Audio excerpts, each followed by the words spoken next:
His 24-year-long career across 9 global clubs has earned him the status of a football legend. Was it due to his challenging childhood, where he was beaten, shamed, and starved? This footballer needs no introduction. An ideal captain, determination, and bravery are the qualities that describe him. In 2010, he was kicked out of FC Barcelona for arguing with Pep Guardiola. His phenomenal goals give people shivers all over their bodies. What is Zlatan Ibrahimović really like? Did the familial hell he experienced as a young child impact the adult life of the footballer? Today, we will trace the entire career of this one-of-a-kind player, from the terrible start in his hometown through all his clubs, seeking answers to the question, what is the real face of Zlatan Ibrahimović?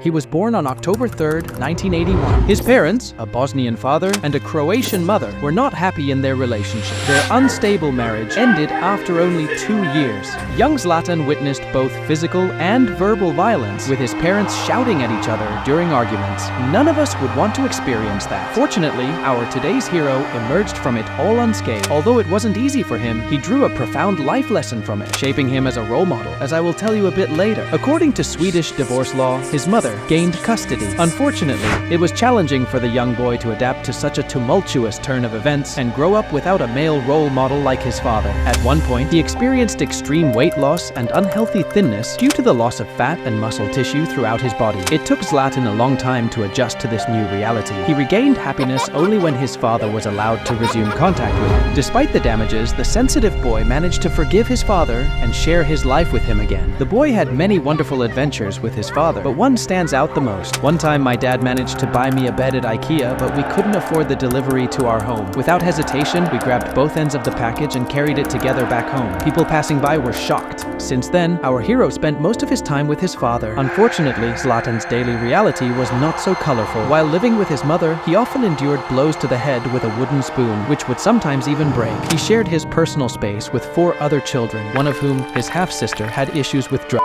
Zlatan's hell came to an end when the police arrested his mother for dealing with stolen goods, and he went under his father's care. However, the next home was not ideal either. Despite having a good heart, his father struggled with alcohol, coping with the brutal images of the Serbo-Bosnian War. As a result, the refrigerator was filled with beer instead of nutritious food, causing Zlatan to often feel hungry. Such a childhood left the boy with significant insecurities and a compulsion to steal from stores. Regarding the challenging upbringing that shaped his character, David Lagerkrantz, the co-author of the book I Am Zlatan, says, "Complex is the best word to describe Zlatan. On the one hand, he is a strong warrior who knew he had to be very tough to survive. That's why he always gets into fights, because he had to. But another part of him is vulnerable. It's a guy wounded by his upbringing who uses it all to gain strength for himself. In his place, 99 out of 100 players would have fallen, but he used his anger to become better. He told me, 'David, I have to be angry to play well.' When he played with middle-class kids, he felt inferior because he wore bad clothes and had no money. So he said to himself, 'One day, I'll show them.' That became his motivation." Ibra's football journey began after receiving a pair of football boots. He learned the basics of the game on an old gravel pitch in front of his mother's house, where he and his friends practiced incredible tricks and precise shots. The teenager took his first serious steps in his career with the hometown club, Malmö FF. His turbulent character was evident from an early age. At 17, he was close to being kicked out of the club when parents of a teammate filed a petition because Zlatan had headbutted their child during a match, the reasons for which are not entirely known. Journalists suspect the boy began insulting Zlatan that he came from a poor family,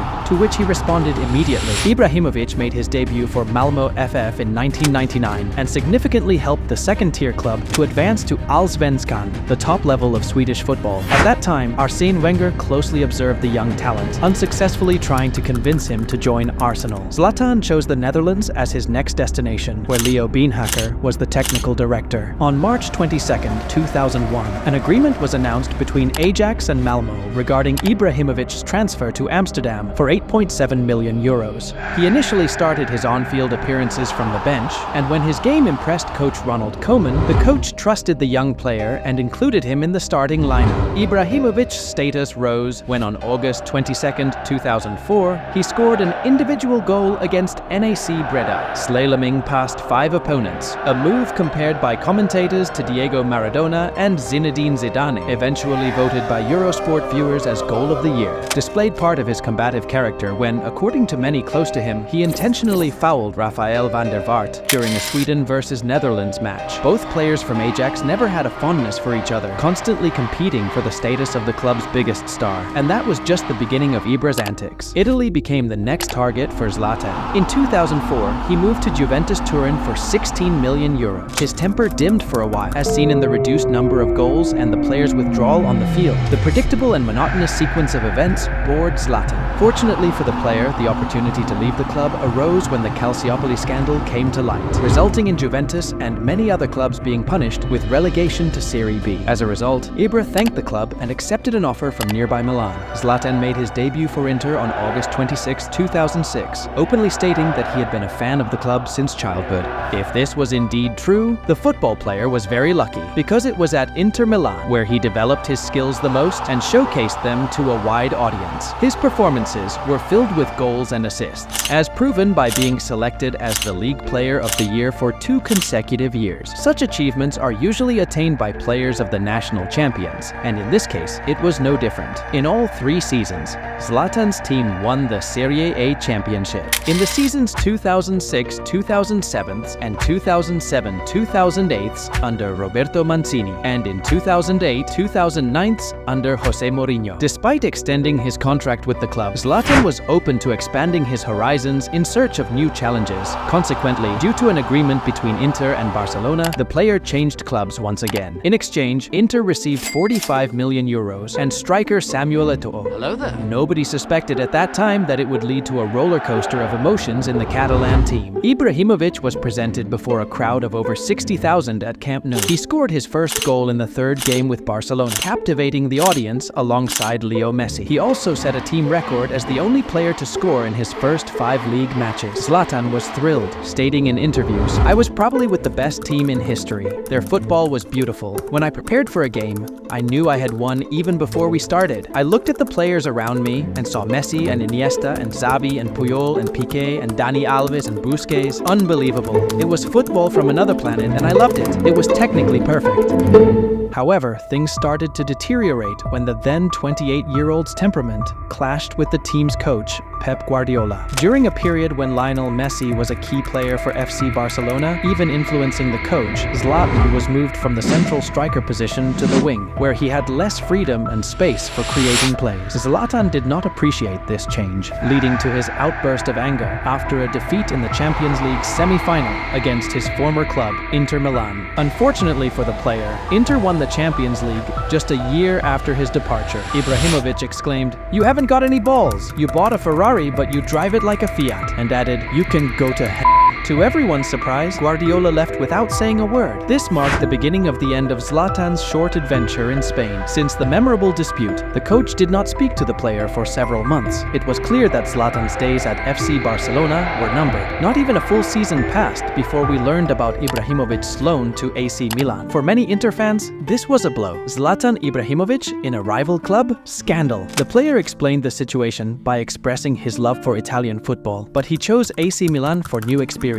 Fans easily accepted his decision, quickly forgetting any hostility. In Milan, Zlatan revived. Some might say he was born again. He effortlessly scored goals and initiated numerous plays, becoming the main driving force of the team. However, the tranquility in the team did not last long, as Ibra received a 3-match ban for hitting defender Marco Rossi in the stomach during a 1-1 draw against Bari in March 2011. Despite this incident, he helped the team win the Serie A trophy. In the following season, as Zlatan celebrated his 30th birthday, he continued to deliver solid performances for the club. Massimiliano Allegri's team not only excelled in Italy, but also performed well on European pitches. The problem arose in the Champions League round of 16, where they again faced FC Barcelona. Unfortunately, Zlatan had the luck to meet his former club already in the group stage of the Champions League. In those matches, the results were as follows: 2-2 at Camp Nou and 2-3 at San Siro, where Zlatan scored a goal.